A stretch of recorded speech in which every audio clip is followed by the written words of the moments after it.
प्रतीक्षा पत्थर बना देते हैं। मैं तो पत्थर बनकर भी तुम्हारी प्रतीक्षा कर रही हूँ। औरों के नेत्र तो किसी की राह तकते तकते पथरा जाते हैं, परंतु मैं तो न जाने कब से तुम्हारी प्रतीक्षा कर रही हूँ। अब तो आ जाओ हे राम, मुझ दुखियारी अबला के दुख का अंत कर दो।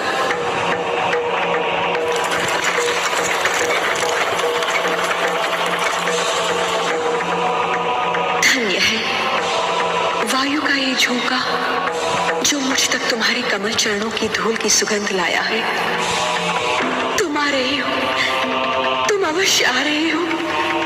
मुझ दुखियारी के दिन फिरने वाले तुम मेरे कल्याण के लिए मेरे समीप आ रहे हो। हे राम, हे राम। रथ रोको सारथी।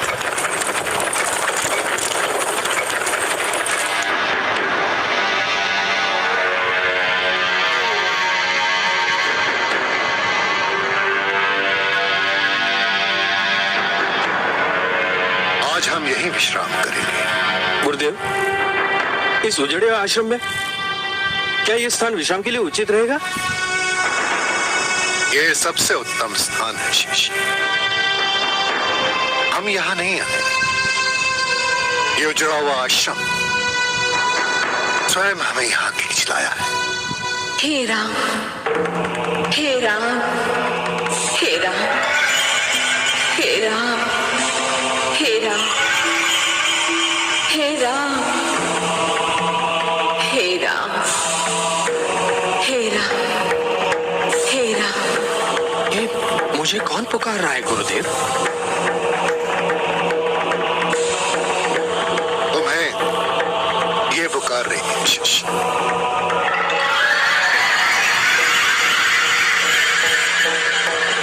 और न जाने कब से पुकार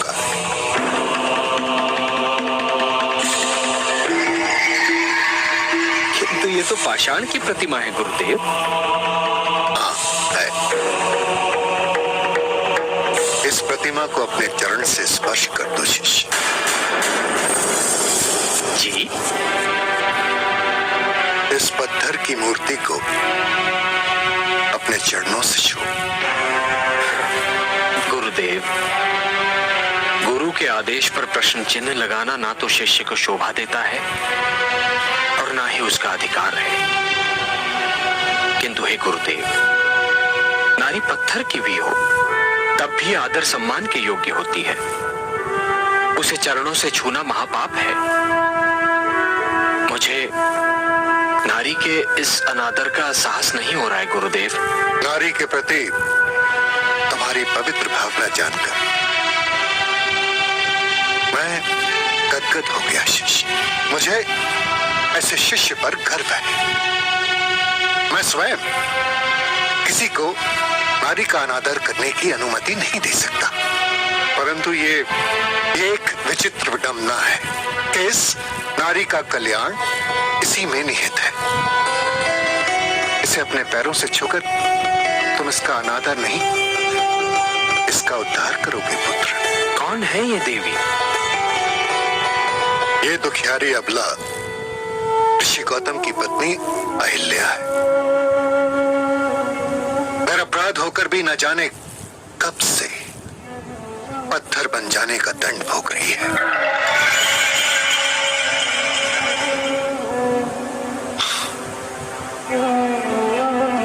बहुत दुखद है इसकी कथा।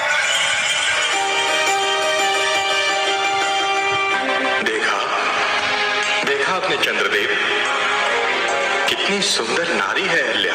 किंतु देवराज, आप चाहते क्या है?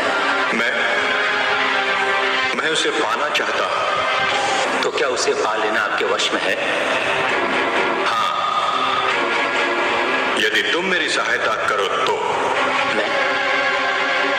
मैं क्या कर सकता हूं? तुम्हें कल अपने क्षितिज से हटने के निर्धारित समय से पहले कुछ समय के लिए आकाश से लुप्त होना होगा।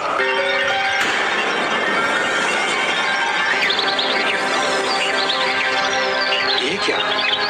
भोर हो सो गई और आज मेरी आंख नहीं खुल पाई। मुझे भी आश्चर्य है स्वामी, आज रात इतनी शीघ्र कैसे ढल गई। मैं अभी आती हूँ।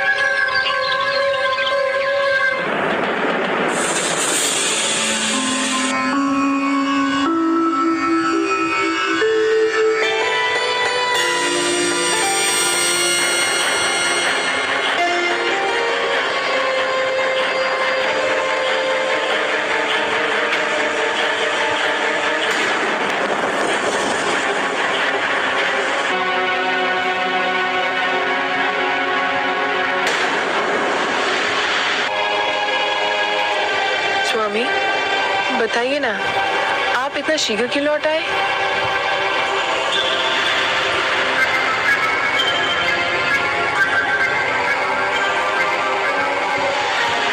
सूर्यदेव के दर्शन को जाते जाते मुझे आपके मुख चंद्र का ध्यान आ गया। मैं विचलित हो उठा। स्वामी, ये आज आपको क्या हो गया है? ये आप कैसी बातें कर रहे हैं? आपने तो अपनी सारी इंद्रियों को अपने वश में कर लिया है। मेरा संयम टूट गया है देवी। आपके स्मरण ने मुझे सब कुछ भुला दिया। आपकी सुंदरता, आपके यौवन ने मुझे सब कुछ भुला दिया। मुझे और व्याकुल न कीजिए। अपने अधरों की मदिरा से मेरी प्यास बुझा दीजिए।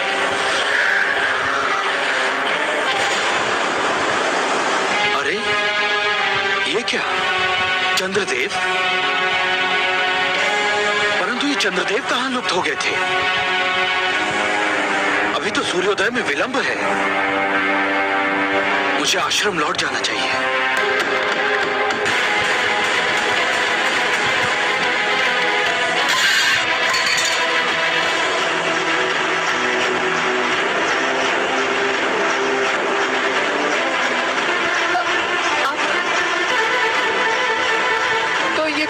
दुष्ट, कौन है तू?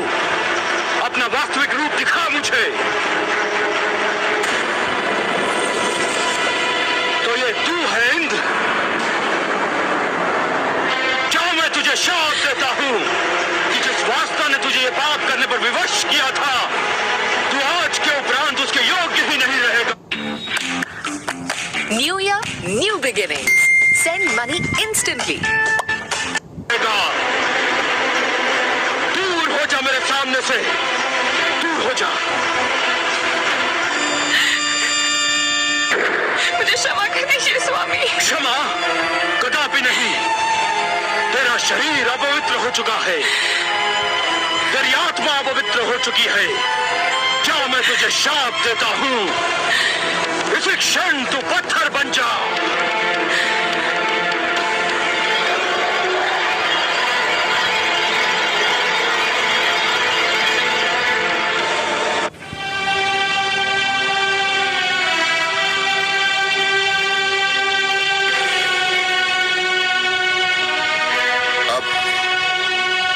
जब तक तुम इसे अपने चरणों से स्पर्श नहीं करोगे, ये यूं ही पाषाण की मूर्ति बनी रहेगी। इसके कल्याण के लिए तुम्हें मेरे आदेश का पालन करना होगा शिष्य। जो आज्ञा।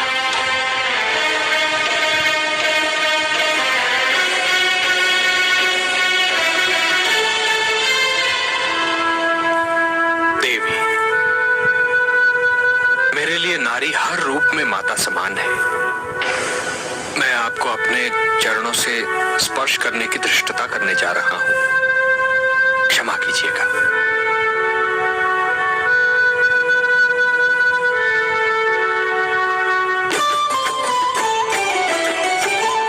अचरज भयो जगत में भारी, शाप मुक्त भई अबला नारी। पावन चरण राम को लागा, ऋषि पत्नी पाहन तन त्यागा, ऋषि पत्नी पाहन तन त्यागा।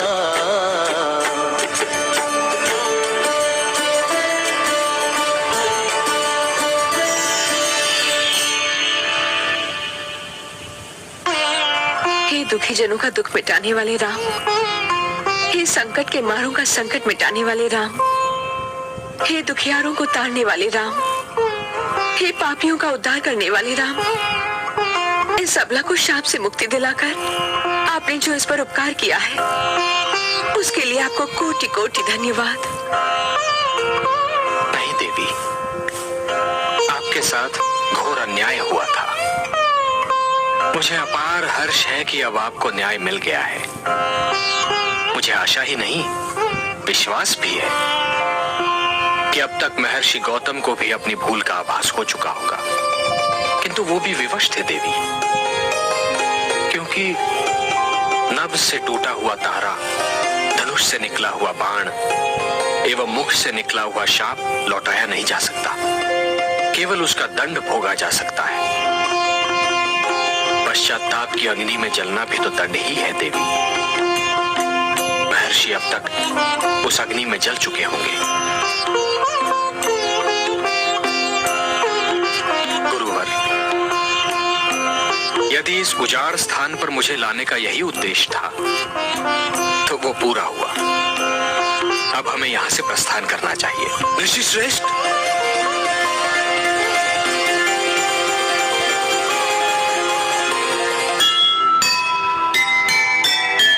मुनि गौतम आए वहाँ, सुखद मिला परिणाम। शाप मुक्त पत्नी मिले और मिले श्री राम। कहने को तो हो गया ये विधि का संयोग, तप के बल का था मगर ये अनुचित उपयोग, ये अनुचित उपयोग।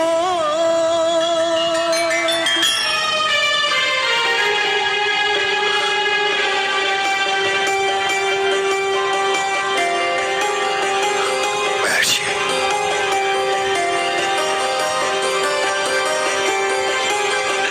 देखिए,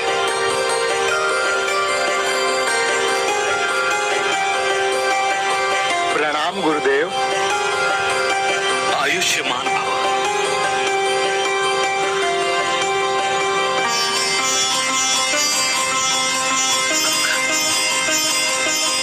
सदा विजयी भव। ये है ब्रेकआउट और आप एंटर करोगे यहाँ पर ब्रेकआउट होने के बाद, वॉल्यूम दिखने के बाद। और ये है वो। आपने मेरे चरण स्पर्श किए, मुझे इस बात का विश्वास हुआ कि आपने मुझे क्षमा कर दिया। मैं इस घड़ी की प्रतीक्षा में था। और मैं उस घड़ी की प्रतीक्षा में हूं महर्षि, जब आप उनसे क्षमा याचना करेंगे जो निरपराध होकर भी आपके कठोर शाप का दंड भोग रही थीं।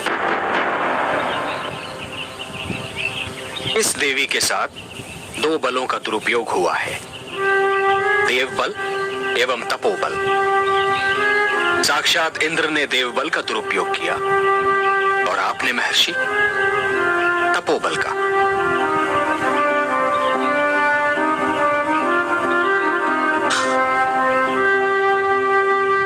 देवी, मेरे शाप ने आपको पत्थर बना दिया, परंतु विश्वास कीजिए, इस शाप ने केवल आपको नहीं स्वयं मुझे भी दंडित कर दिया था। आज मैं श्री राम और ऋषि श्रेष्ठ विश्वामित्र के माध्यम से समस्त संसार को संबोधित करके आपसे क्षमा मांगता हूँ। मुझे क्षमा कर दीजिए। नहीं स्वामी, नहीं। भावी को टाला नहीं जा सकता था, भाग्य लेख को मिटाया नहीं जा सकता था। जो हुआ वो होना ही था। भाग्य का लेख मानकर मैं अपने दोष से बच नहीं सकता। मेरा पुरुष होने का अभिमान मेरे समक्ष आ गया। अभिमान विवेक का शत्रु होता है। मुझे इसी शत्रु ने नीचा दिखाया।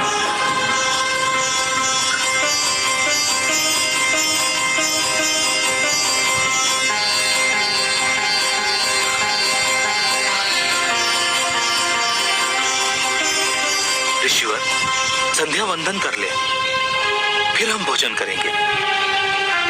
आप सबको कुछ दिन हमारे आश्रम में ही रहना होगा, यही मेरी विनती है।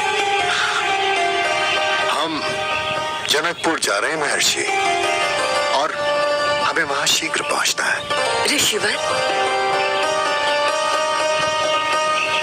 वहां तो हमारा पुत्र शतानंद कुलगुरु है।